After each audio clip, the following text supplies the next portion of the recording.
Isa na namang simple pero napakasarap na agahan ang gagawin natin ngayon. Ito ay ang spam rice.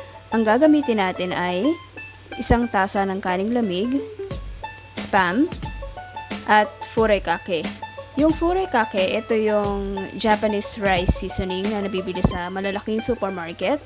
Pero kung wala kayong mabilhan, pwede kayo mag-DIY. Ito yung mga sangkap. 1/2 teaspoon ng wasabi powder, 2 tablespoons ng toasted sesame seed, 1 tablespoon ng toasted dilis, 1/2 teaspoon ng sugar, 1 pack bite-size na ground nori, at salt to taste. Ayan, basically paghahalu-haluin lang natin silang lahat, yung mga sangkap na nabanggit.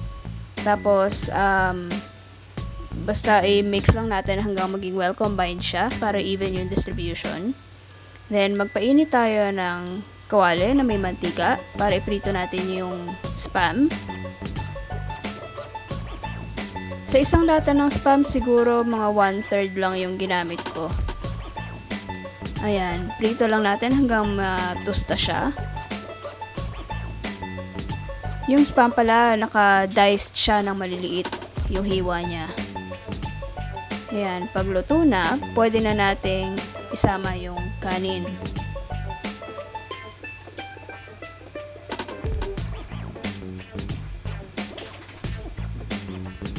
Again, haluin lang natin na maigi para magsama-sama yung rice at saka yung spam.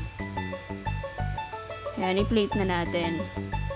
Ayan, ganyan lang kasimple. Tapos, i-top lang natin ng furekake na ginawa natin kanina. Ayan, luto na ang ating spam rice.